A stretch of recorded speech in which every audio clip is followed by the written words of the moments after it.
Alors bonjour à tous et à toutes. Aujourd'hui nous sommes le 8 mars et comme vous le savez très certainement, la journée du 8 mars c'est la journée internationale pour le droit des femmes. Mais ce que vous ne savez sûrement pas, c'est qui a inventé cette journée, pourquoi a-t-on choisi cette journée, d'où est-ce que ça vient, et je vais essayer de vous en apprendre un peu plus dans cette vidéo. Clara Eisner, qui deviendra plus tard Clara Zetkin, est née en 1857 en Allemagne.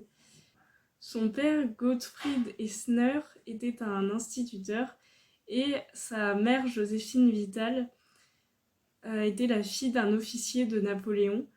Donc son grand-père maternel était donc français et pendant son enfance, elle a été plus ou moins influencée par les idéaux de la Révolution française. Sa mère avait créé une association féminine consacrée à la gymnastique. Et grâce aux relations de ses parents, Clara parvint à entrer dans une école d'institutrice alors que, à l'époque, les femmes et les filles avaient une éducation assez limitée. Dans cette école, on enseignait à la fois les grands classiques allemands, bien sûr, mais aussi de la littérature française et de la littérature anglaise. Donc Clara était plutôt polyglotte. C'est pendant ses études qu'elle a rencontré Ossip Zetkin, qui était étudiant mais qui travaillait en même temps dans une menuiserie pour financer en partie ses études. Il était d'origine ukrainienne et il s'intéressait aux idéaux socialistes et communistes. Et donc aussi va avoir une certaine influence sur Clara. Clara est séduite par les idéaux révolutionnaires, mais malheureusement, elle se brouille avec le directeur de l'école d'institutrice. Le directeur de l'école d'institutrice lui dit en gros t'es trop révolutionnaire, t'es trop socialiste, tu risques de pas trouver d'emploi. Et du coup elle doit se rabattre sur des emplois plus précaires, plus instables. Elle devient préceptrice. En 1882, Ossip manque de se faire expulser. Emménage à Paris et Clara décide de le suivre. Alors Clara et Ossip ne se sont jamais mariés, mais Clara a quand même adopté son nom de famille et donc on la connaît aujourd'hui sous le nom de Clara Zetkin. Quand ils habitent à Paris, ils sont assez précaires. Ils exercent tous les deux des emplois de traducteurs ou de rédacteurs. Ils ont 2 enfants, et 2 fils, Maxime et Gosia. Les enfants sont élevés à la maison et ne vont pas à l'école, ce qui est un choix des parents de ne pas envoyer leurs enfants dans des écoles bourgeoises. Clara devient journaliste. Elle écrit ses articles la nuit parce que pendant la journée, elle n'a pas le temps de travailler. Elle doit s'occuper des enfants, elle doit s'occuper de la maison. Elle écrit je suis couturière, cuisinière, blanchisseuse, etc. Bref, bonne à tout faire. Et elle se plaint de ce qu'on pourrait appeler aujourd'hui la charge mentale. Mais il y a un grand bouleversement dans sa vie, c'est que Ossip développe une maladie et il meurt à seulement 37 ans. Clara va partir avec ses 2 fils, emménager à Stuttgart et progressivement elle va devenir reconnue en tant que militante socialiste et féministe dans toute l'Allemagne. Un de ses premiers combats, c'est le droit de vote des femmes. Dans certains landes, les seules femmes à pouvoir voter, c'était les femmes et les filles de propriétaires terriens. Et Clara, elle s'oppose à ça. Elle est pour le droit de vote universel et direct, sans condition de classe sociale, donc pour toutes les femmes et pour tous les hommes. Elle critique les hommes de la bourgeoisie, notamment les étudiants. À la fois, elle remarque qu'ils méprisent les femmes de leur classe sociale, qui ne le considèrent ni comme des camarades ni comme des compagnes. Et en même temps, ils harcèlent leurs domestiques, voire ils les agressent sexuellement, et ils se croient impunis parce que ils ont une image dégradée des femmes. Un des autres combats de Clara, c'est aussi le combat pour le travail des femmes. Et alors même qu'à l'époque, les socialistes en fait étaient plutôt hostiles au travail des femmes. Les femmes étaient vues comme des concurrentes des travailleurs masculins. Clara évoque aussi le partage des tâches ménagères et le divorce par consentement mutuel. Et d'ailleurs, elle épouse Friedrich Zubel, un jeune artiste de 18 ans, son cadet, alors qu'à l'époque, les femmes qui se mariaient avec des hommes plus jeunes étaient assez mal vues. Mais pour Clara, le but du mouvement des femmes, du féminisme, ce n'est pas de chercher à imiter les hommes. Les femmes ne doivent pas chercher à devenir des hommes ou à effacer toute spécificité féminine. Le but du mouvement des femmes n'est absolument pas l'homme-femme. Elle n'aspire pas à ce que la femme devienne le singe de l'homme, qu'elle l'imite quand il s'éclaircit la gorge et crache. Il lutte plutôt pour la liberté de mouvement en matière sociale, qui garantit le développement des femmes en tant qu'être humain et à part entière. Clara a beaucoup écrit sur l'enseignement. Elle avait fait des études d'institutrice et elle avait été préceptrice, donc on peut dire que c'est un sujet qui la concerne un peu. Dans l'Allemagne du début du XXe siècle, il y avait deux types d'enseignement. Il y avait un enseignement gratuit pour les pauvres. Il y avait les plus riches pouvaient se payer des écoles un peu de meilleure qualité. Et Clara Zetkin, elle défend la gratuité de l'école, mais le matériel scolaire et les repas à la cantine devraient aussi être gratuits. Elle défend aussi la création d'un jardin d'enfants, donc de l'équivalent de la maternelle aujourd'hui pour soulager les mères.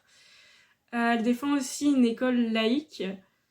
Elle-même a demandé à ce que ses enfants soient dispensés de cours de religion quand ils ont été à l'école.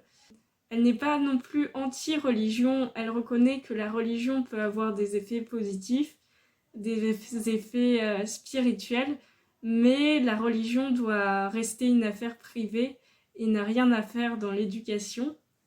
L'histoire et l'expérience prouvent que la religion et la morale peuvent être liées sans être pour autant indissociables. Nous avons reçu dans le passé beaucoup de religions et peu d'éthique, ce qui est encore assez souvent le cas aujourd'hui. Le cours de morale doit être complété par un cours de législation et d'instruction civique. Le cours de religion doit demeurer l'affaire des parents. Donc, elle s'inspire d'autres systèmes comme le système scolaire français qui est totalement laïque ou le système des Pays-Bas. Elle critique aussi les cours d'histoire qui sont vus par elle comme des cours de propagande. Elle est aussi pour le développement du sport à l'école. Donc ça doit être un héritage de sa mère qui était dans des associations de sportifs féminines. Elle est bien sûr contre les châtiments corporels. Elle revendique la mixité tant parmi les élèves entre eux que chez les profs ou encore dans l'administration. Et les mentalités évolueront seulement s'il y a un esprit de camaraderie entre filles et garçons. Et cette égalité entre filles et garçons ne relève pas seulement de l'école, mais aussi de l'éducation à la maison. Les garçons comme les filles doivent apprendre à faire les tâches ménagères. Donc en 1914, Clara, comme ses camarades socialistes, s'engage aussi contre la guerre. Et à ce moment-là, il y a une forte répression contre les militants socialistes. Son mari et ses deux fils sont mobilisés à la guerre. Son mari est ambulancier comme il sait conduire. Un de ses fils est chirurgien et l'autre est étudiant en médecine, donc d'une certaine manière, ils ont leur utilité. Ils vont être utiles au front pour soigner, pour aider les blessés. Elle est contrainte de vivre dans la clandestinité. Elle est menacée de mort. Ses 2 chiens sont empoisonnés. Elle participe à la conférence de Berne contre la guerre, qui lui vaut quelques mois d'emprisonnement. Mais elle réussit quand même toujours à faire paraître son journal. Après la guerre, c'est sa meilleure amie Rosa Luxembourg et son autre ami Karl Liebknecht, donc deux grands leaders du mouvement socialiste allemand, qui sont d'ailleurs un peu plus connus que Clara, sont tous les 2 tués. Et bien sûr, Clara le vit très mal. Après la guerre, Clara Zetkin est élue députée. Elle voyage beaucoup. Elle voyage dans les pays d'Europe de l'Est, en Lettonie. Et c'est là qu'elle s'intéresse au club de femmes musulmanes, donc des femmes d'Asie centrale. Elles étaient exploitées et elles étaient victimes de racisme et en même temps, elles vivaient dans une structure religieuse religieuse patriarcale. Et Clara Zetkin qualifie ces femmes de déshéritées des déshéritées. Ces femmes restent au foyer, elles sont exclues de la société, mais avec l'arrivée de la révolution russe, elles commencent un peu à se défaire des traditions. Et il y a une scène qui marque particulièrement Clara. À Batum, il y a un meeting où il y a seulement des hommes qui prennent la parole, et à un moment, il y a une femme voilée qui monte sur l'estrade, et elle retire le voile qui lui couvrait le visage. Il y a d'autres femmes qui se mettent à l'imiter. Donc ça peut nous faire penser un peu aux événements qui se passent aujourd'hui en Iran. Plus tard, Clara a aussi pris la défense de jeunes hommes noirs en Alabama, aux États-Unis. Elle était accusée, sans doute à tort, d'avoir violé des prostituées blanches et qui était condamnée à mort. Donc on voit bien que Clara avait aussi un idéal antiraciste. À la fin de sa vie, Clara est très vite dépassée par l'extrême gauche et même le journal qu'elle avait créé, La Communiste, lui échappe puisque sa rédaction est confiée à la section féminine du nouveau parti nouvellement créé, l'USPD-KPD. C'est aussi une forme d'échec pour elle puisque les partis politiques de gauche s'intéressent finalement assez peu au féminisme. Dans les années 1930, à la fin de sa vie, Clara connaît aussi la montée du nazisme. Dans ses écrits, elle fait une analyse sociologique du fascisme. Elle comprend que le fascisme séduit aussi les masses populaires, mais elle est persuadée que le fascisme va s'effondrer grâce à l'union des travailleurs. La lutte des classes sera plus forte que l'idéologie fasciste. Bon, malheureusement, elle se trompe. À partir de 1923, elle a aussi des problèmes de santé. Elle est souvent alitée, sa vue baisse alors qu'elle a déjà subi 3 opérations.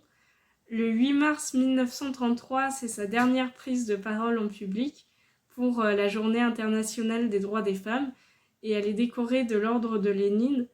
Elle est morte le 20 juin 1933. Finalement, elle est surtout connue en Allemagne et en Russie, mais pas tellement dans les autres pays finalement, bizarrement. Et elle a été reprise par Angela Davis, qui voit une des principales stratèges du mouvement féministe et antiraciste. Elle est aussi évoquée par Louis Aragon dans son roman Les cloches de Bâle. Et donc elle est à l'origine de la Journée internationale des droits des femmes du 8 mars. À Copenhague, en 1910, lors de la deuxième conférence internationale des femmes socialistes, elle avait proposé une journée internationale des droits des femmes, mais il n'y avait pas vraiment de date fixe.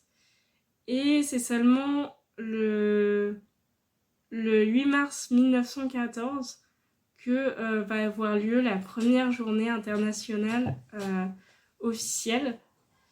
Voilà, merci d'avoir suivi cette vidéo et à très bientôt.